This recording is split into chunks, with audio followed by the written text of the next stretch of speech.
What is up, everybody? Escape211 here, and we are doing another tips and tricks video.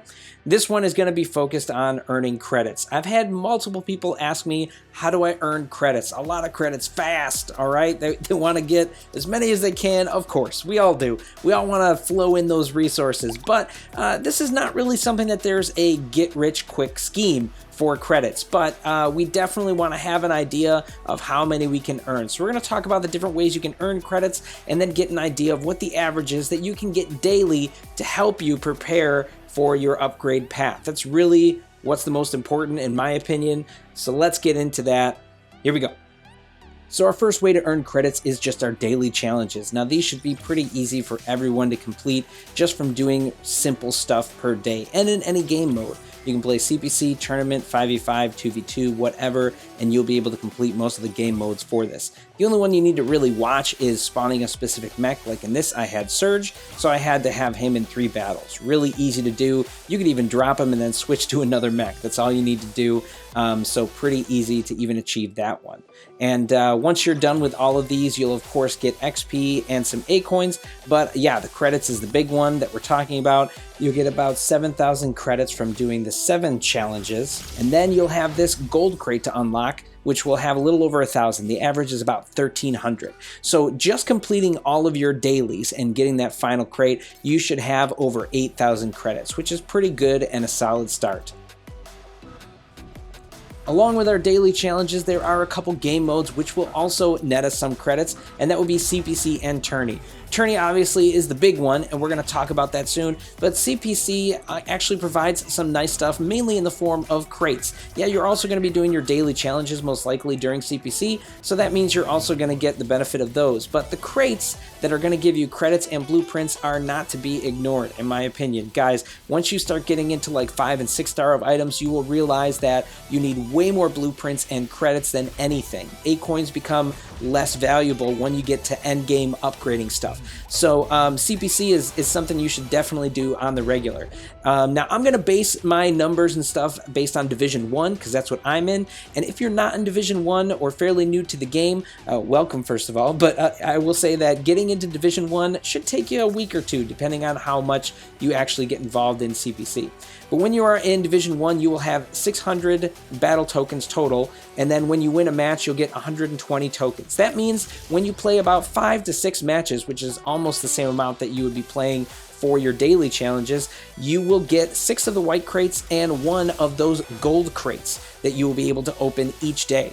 Now, not only will these provide some A coins, some tickets for Tourney, and other stuff like that, you are going to be getting the credits, obviously. And based on the averages of what you get in white crates, which is about 400-ish, and what you get in the gold, which is a little over 1,000, you'll have about 2,700 credits that you get from these crates per day. So that means our total now with dailies and this is up to about 11 to 12,000. And so far we've only played CPC. So let's see what else we can do.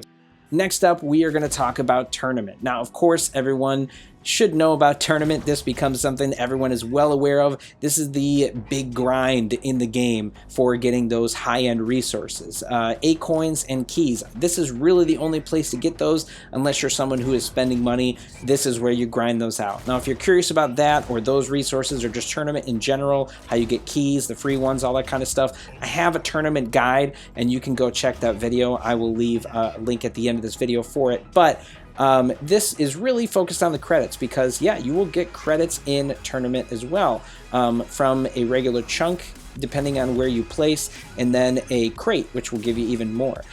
So there's definitely that potential per day to get stuff from Tourney. The average, I would say, is about 5,000 credits that you will get from Tournament. But that doesn't mean you're going to get that every day. On the lower scale or on the lower Tournament end, you won't have it there. But then, of course, as you get higher up, you will. And that is where you're going to have that 5,000 and likely more. A lot of them will give you a lot more. So the average is about 5,000.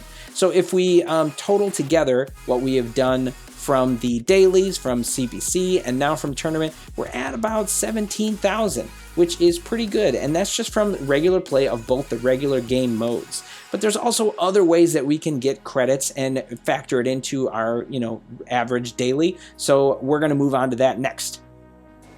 All right, the next 3 items are kind of grouped together more about how you progress in the game. And this first one is the overall progression path. Everyone has access to this as soon as you start the game, and it is going to be how you unlock all your mechs and your weapons, everything important in the game. But you will also get credits in this in the form of like 5 or 10,000 credits, and then crates as well, which will also have credits. So it gives you a nice extra chunk of credits that you can bank on. However, it's not something that you will necessarily get daily, so you can't factor it in that average, but it's something to keep in the back of your mind because you want to be aware of it as well.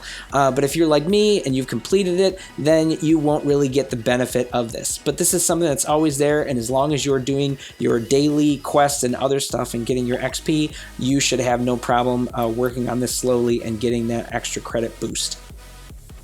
And fairly new to the game is another type of progress path, and that is feats.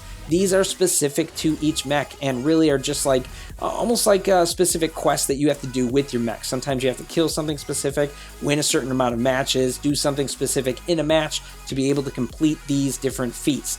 And it's different for each mech, which is kind of cool. It lets you try everything out, and each mech has its own feat path or progression path, which is really nice because that means you will get resources from each of them. There's a lot of great resources in these paths. Part of that is credits, of course, but there's also keys and acorns and even skins. So there's a lot of great things in here. Each mech, though, can get a huge chunk of credits, about 80,000 credits each. That's massive when you think that there are 18 mechs that you can get. So if you were to complete all the feats, you're going to have like over 1 million credits, which is a huge chunk of change. But these are not necessarily easy to complete. There are some that require specific weapons, loadouts, certain conditions to be met, so it's not easy to do the feats. But there are something that are always there in the background and can also give you a pretty nice boost of credits when you get them. Again, these are not something we can account for daily because it varies for each person, and credits are not something you can easily get each day with your feats. But it is something that I want to mention just because I think it's valuable for all of us to be aware that we can do some credit hunting here as well. Last of the 3 is events, and unlike feats or the progress path, these are something that you will probably be able to work more so in the daily amount of credits that you get. These typically have a timetable of 2 to 4 days on them, but they're not that bad to complete. Most events can be completed pretty easily, I would say, in about 2 days. We regularly have 3 per week, so that's Battlethon, Development Derby, and then a third one like a specialization spree where you focus on a specific mech, but they're all pretty reasonable, and out of them, credit-wise, you get about 20,000 credits total, and if you can complete them in about 2 days, the average from an event is about 10,000 per day. So if we add that to our total, we're somewhere between 25 to 30,000 credits you can get per day, which actually is pretty good, and that's the whole goal. We're trying to figure out how much we can get daily to get that whole total. But there is one more thing I want to discuss apart from all these things for credits. First thing is boosters. You can buy boosters in the shop or you get them through events. Best to get them through events. I don't think they're worth buying, but they double your victory points. That's really all they do. So it's helpful for CPC to double that 2,700 into about 5,000 if you're trying to do that. What's more important, I would say, to note here is the Acoin to credit transfer. Now hear me out. A lot of us wouldn't like to do this or think it's that valuable, but actually it can be pretty valuable, especially this big pack, which gets us 100,000 credits, or this really big one, the extra pack, which gets us 1 million. It sounds like a lot of Acoins to spend on credits, but like I said, when you're hitting end game, especially when you're in trying to max something out when it's over 6 stars, all you really need are blueprints and credits, and that is actually a decent time to transfer in your Acoins for that. That's really the only time I would suggest that, so it's more of a very end game scenario. The one thing I will say you shouldn't do is if you go to something and you want to upgrade it this way, if you hit the upgrade button when you don't have the blueprints or the credits, it will tell you the cost to buy that out of Acoins. I would never suggest doing this for the credit transfer. Yeah, if you need the blueprints, that makes sense. If you're short on blueprints, you can pay for it in Acoins. But the credit to Acoin transfer rate at this point, when you're doing an individual upgrade, is awful. So it's better for you to go to the store to do the Acoin transfer to credit ratio there to fill in the credits you need versus in an individual upgrade. But those are just a couple added things I wanted to mention. Of course, we've been focusing mainly on that regular credit gain that you can get. So if you're doing all the things we mentioned, you should be getting about 25 to 30,000 credits per day. And that's going to help you to understand how long it's going to take you to get to a certain upgrade or purchase a certain mech. And that's been the whole focus of this video and how I look at credit gain. So I hope that was helpful to all of you guys. And if you have certain things that you do for credit gain specifically that I didn't mention, feel free to comment below, and we will see you out there on the battlefield.